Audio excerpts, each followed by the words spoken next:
मुसलमान लोग विरोध कर रहे हैं कि नहीं ये हमारे इस्लाम के खिलाफ है, ये है वो है। मौलाना लोग इस्लाम खत्म हो जाएगा। अरे इस्लाम खत्म हो जाएगा, अच्छा इस्लाम खत्म हो जाएगा।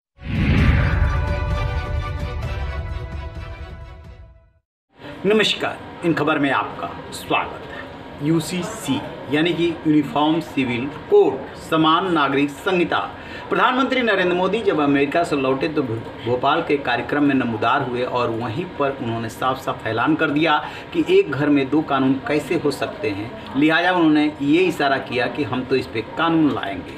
उनके ऐलान के बाद होने लगी बहस, कुछ फेवर में आए और ज़्यादातर जो है विरोध में। तुरंत इस्लाम भी खतरे में आ गया। पर्सनल लॉ बोर्ड की बैठक हुई, प्रधानमंत्री से मिलने का फैसला हुआ।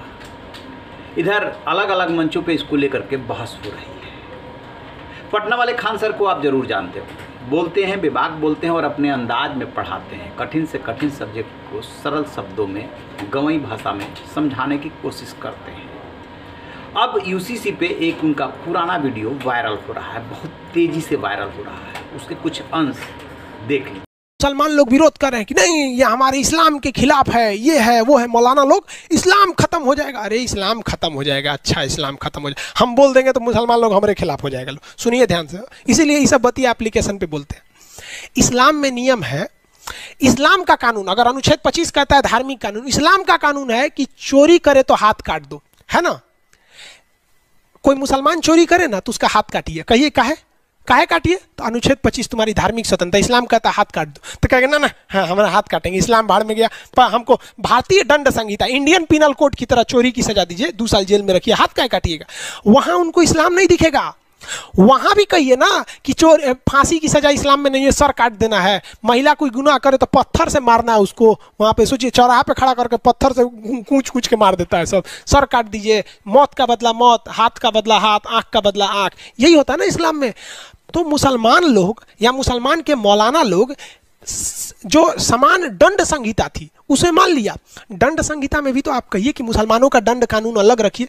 अगर ऐसा कर देंगे तो आप भी पढ़े होंगे कि सबसे टफ कानून सऊदी अरब का है। आधा मुसलमान कटा के फेंका जाएंगे लोग अगर इस्लामिक कानून लगा दीजिए तो। बहुत टफ कानून है इस्लाम का कानून वहाँ पे। तो वहाँ पे उनका इस्लाम नहीं खतरे में आया, वहाँ कोई मौलाना साहब विरोध नहीं किए। लेकिन ब्याह का जब कानून आ गया तो ना हमारा इस्लाम का अलग कानून है, ब्याह में 2 ब्याह करेंगे, 3 तलाक देंगे, सुप्रीम कोर्ट धो दिया यहाँ पे। और हम गारंटी करते हैं कि गवर्नमेंट लेके चली आएगी यूनिफॉर्म सिविल कोड, पक्का लेके चली। इसमें वो साफ साफ बताते हैं कि जो मुस्लिम्स हैं वो अपने हिसाब से कानून को एडॉप्ट करते हैं। यानी कि मान लीजिए कि संविधान के अनुच्छेद 25 में आपको धार्मिक स्वतंत्रता मिली हुई है, तो आप किसी भी पंथ को मान सकते हैं, यह आपका अधिकार है। लेकिन जैसे ही कोई आप अपराध करते हैं तो अपराध करने पे शरिया कानून लागू नहीं करते हैं। क्यों? क्योंकि शरिया कानून लागू करेंगे तो फिर चोरी करेंगे तो हाथ कटेगा, महिलाएं यदि व्यभिचार करेगी तो उस हिसाब से पत्थर फेंके जाएंगे, दंड मिलेगा, और भी टिट फॉर टैट वाला नियम है वहाँ पर। लेकिन वहाँ पे मौलाना कहने लगते हैं, मौलवी कहने लगते हैं कि हम तो आईपीसी के कानून को मानते हैं। ये खान सर बताना चाहते हैं कि आपका दोहरा मानदंड क्यों? या तो एक ही कानून मानिए, तो यहाँ पे आपका अपना कानून चाहिए और वहाँ पर आईपीसी मानेंगे। बस क्या था, सोशल मीडिया पर कोहराम मच गया है। क्या कि इस दौर में सही बात, सच्ची बात बोलना बहुत ही मुश्किल काम है। आप बोले नहीं, किसी एक वर्ग विशेष को सूट किया नहीं कि वो आपको ट्रोल करेगा, जिसको सूट करेगा वो आपको की तारीफ करेगा। तो जो ट्रोल करने वाले होते हैं वो आपको बना देते हैं विलेन। अभी जो ताज़ा प्रकरण चल रहा है ज्योति और आलोक मौर्य का, उसमें भी खान सर बोले हैं, सच बोल गए हैं कि कैसे 93 पत्नियों को वापस बुला लिया उनके पतियों ने। वो समझाते रह गए, उनकी एक नहीं सुनी गई।